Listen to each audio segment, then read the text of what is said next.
What's up everybody? So in today's video we are adding even more horsepower to the GTR. My 3-inch air intakes have arrived. So these are the AAM competition 3-inch air intakes. I'm going to go ahead and install them, and then we're going to remap the car for a full stage 2 tune, adding quite a lot of power. From stock we're well over 100 horsepower. From stock we're well over... that bird. From stock we're adding well over 100 horsepower, so that is going to be a pretty noticeable gain. So real quick, definitely check out the link below to AAM's website. They have a huge selection of all the performance parts for all the Nissan sports cars, and I am working with them remote tuning the car for all these mods, so definitely check them out. They have a lot of really cool parts. So to begin the video, let's unbox the new intake.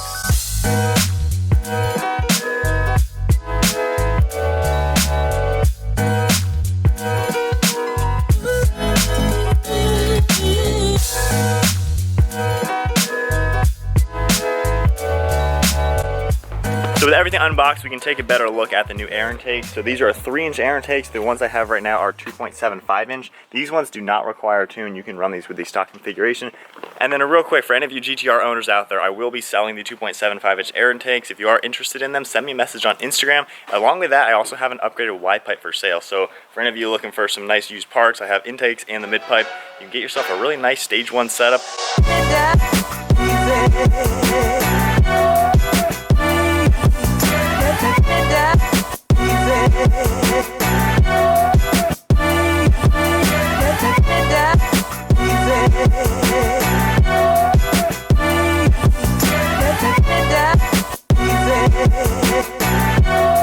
So at this point I was planning to already install this one side, get it all done, and then show you how to do this. Turns out the new filter is definitely not going to fit in this area.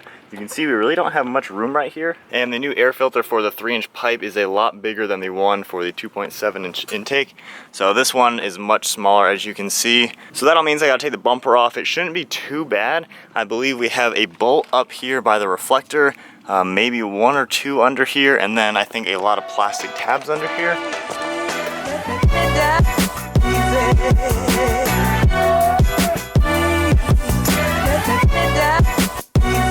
So about an hour later, I have the bumper off as much as I need to. So as you saw, it's kind of wiggled off. All we really had to do is one bolt right here and then a second one which was farther in here. So you really have to push this fender back to get up there. And then there's one bolt on the bottom as well. And then going along the underside, there's a bunch of these rubber things you're gonna wanna pop off. You can see them right here. So those kind of circles. And then there's another bolt way like 3 or 4 inches up there. So just the front lip here, the plastic things that we already had off, and then there's 2 tabs right here. Those need to just pop out, and then that's held in. But now, I need 2 hands to do this, but I can pull this up and I should be able to get the air filter right in there.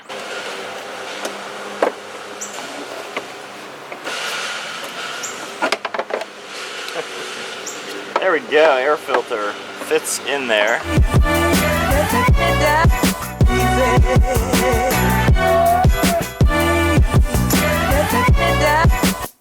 And just like that, that side is complete. It really wasn't the hardest thing to do. The 3-inch intakes are definitely a little bit more challenging than the 2.75, but overall that is nice and tight in there. Everything is tight and back together. Everything is looking really good. So real quick, so the 2.75 versus the 3, much different.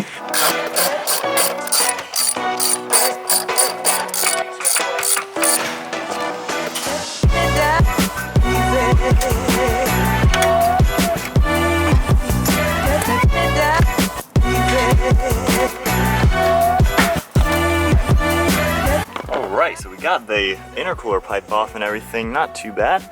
Now all I gotta do is just move this out of the way, and you can see the 2 clamps that I gotta loosen up, and then loosen up the air filter and really just pop this thing off. And real quick, this is making a really good screwdriver holder. It's a lot better than trying to find them.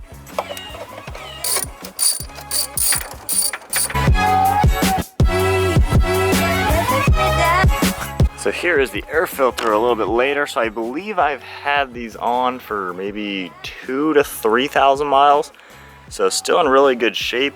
And then to take the air filter, just pulling up the whole bumper, and we just slide it right through there. And we'll just let it sit pretty much straight.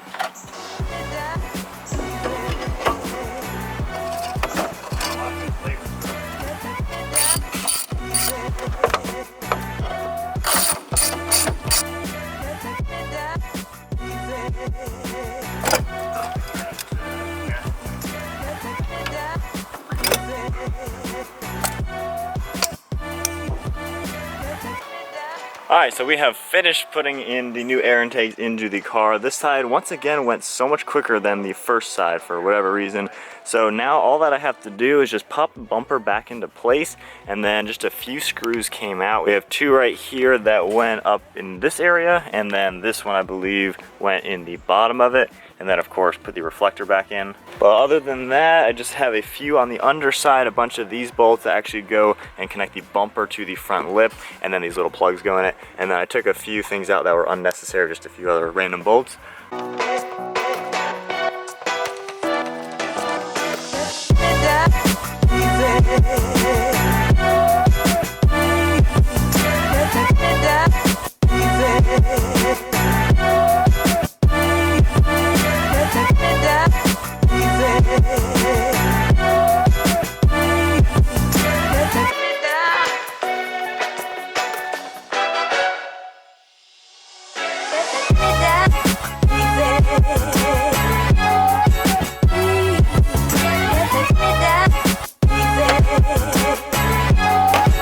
Installation now complete of the 3-inch AAM cold air intake kit. So now, before I start the car, we're going to go ahead and reflash the ECU.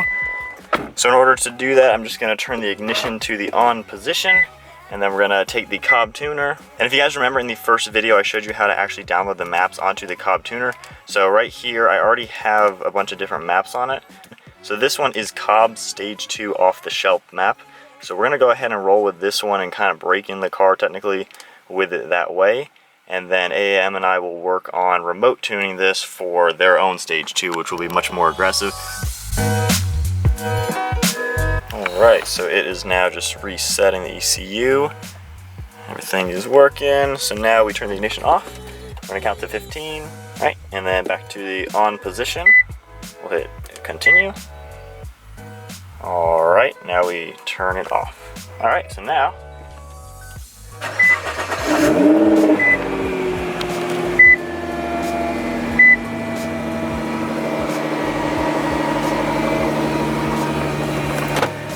alright, so car's running now with the new map. Let's go ahead and open up the hood. See if there's any type of leaks or anything weird going on with the engine idling. But just looking at it, everything looks good. I'm trying to feel the clamps, make sure everything is secure and nice and tight. We don't want any random pieces loose or anything like that.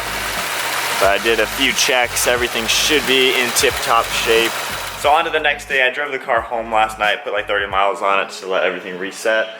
So now we're gonna take the car out to see what it really drives like, and then real quick, here's a look at the extra mid-pipe that I have for sale. Definitely send me a message on Instagram if you're interested, and then the entire 2.75-inch air intake. So that'll be a really nice Stage 1 setup for any of you GTR owners out there, so definitely send me a message on Instagram.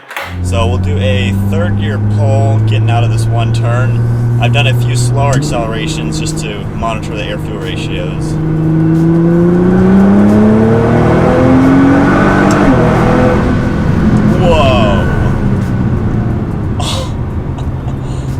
Oh my goodness, that was half throttle, but third gear ripped.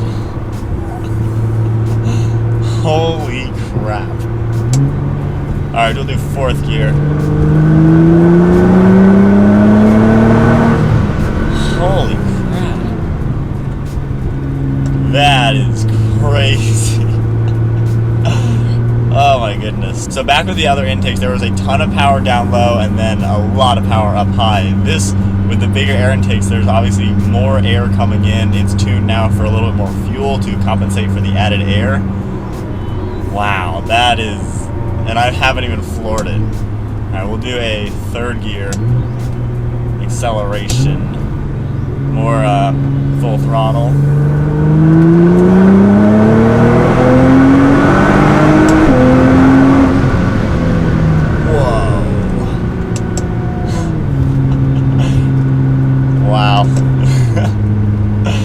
Oh my goodness, that is crazy. That is so quick. I don't even know what to say. That is awesome. That is really quick. The response is quicker. I think there's less turbo lag now just because, the turbos are getting more air. So it feels like as soon as I hit it, there's still a little turbo lag, but it just kicks in a lot quicker. So we'll get on the highway now. We'll do a second gear acceleration. That's when, I mean, it's really gonna rip. Let's see what this is like.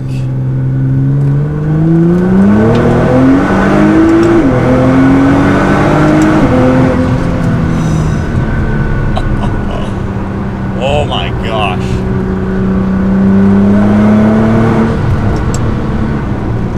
Wow.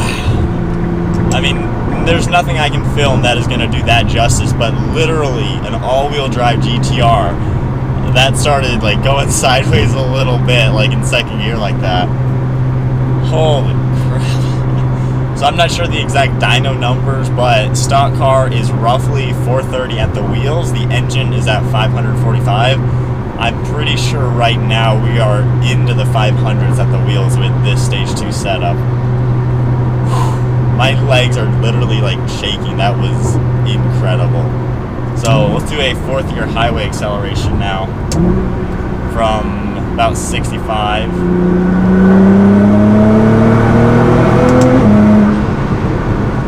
Holy crap. Once again, I'm blown away with how the GTR can get even quicker. It's so fast stock, but man, that is getting quick. And then I've been watching the air fuel ratios. I think it's been around 11 and 12 under full throttle, which is good. 14 is pretty much normal idling.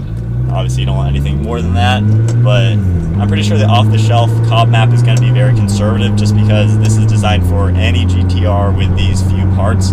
So when we dial it in, it's going to be a little bit more aggressive just because we're able to literally look at the car, see how it's performing. So we're going to fine-tune a little bit more, but oh man, that is getting awesome. So back on the highway, we'll do another second gear, like half throttle acceleration, and then we'll floor it once we get into third.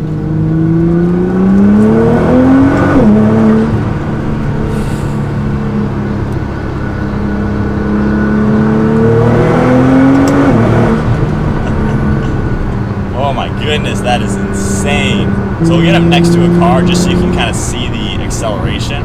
So you'll see this truck and trailer, 4th gear at 70.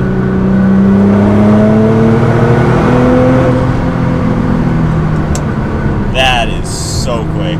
That is unreal. That is awesome.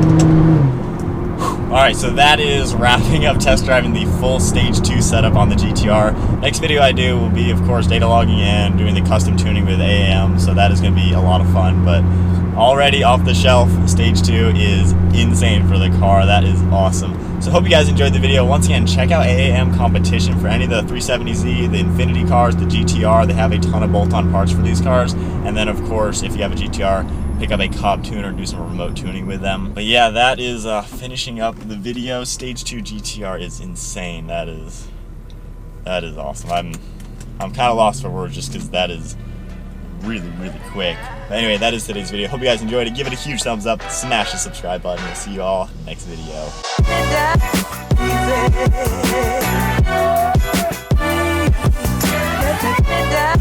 Easy.